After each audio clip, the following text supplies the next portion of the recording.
দেওয়া শুরু করলেন, আল্লাহু আকবার, আল্লাহু আকবার, আল্লাহু আকবার, আল্লাহু আকবার, আশহাদু আল লা ইলাহা ইল্লাল্লাহ, আশহাদু আন্না মুহাম্মাদার রাসূল।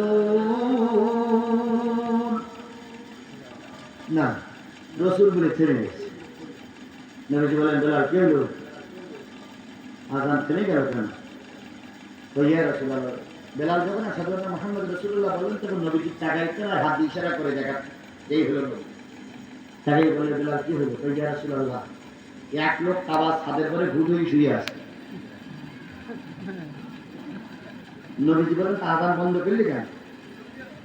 বেলাল বলতেছে, ইয়া রাসূলুল্লাহ, এই মনে হয় সাবিওয়ালা হতে পারে, এখানে ভূত হয়ে শুয়ে আছে। নবীজি বললেন, বেলাল, লোকটার একটু ডেকে জিজ্ঞেস করো নাম কি?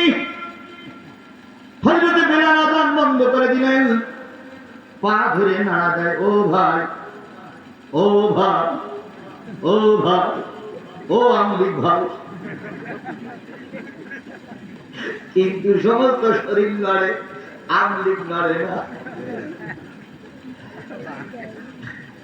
ভাই, আমরা এই 17 বছরের না যেতাম না ভাই, যে ফিরিয়েছে দেশ নড়িয়েছে, তা ওরা নড়ে।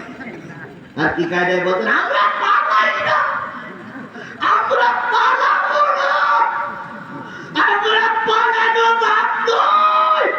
ফখরুল সাহেব একটু জায়গা।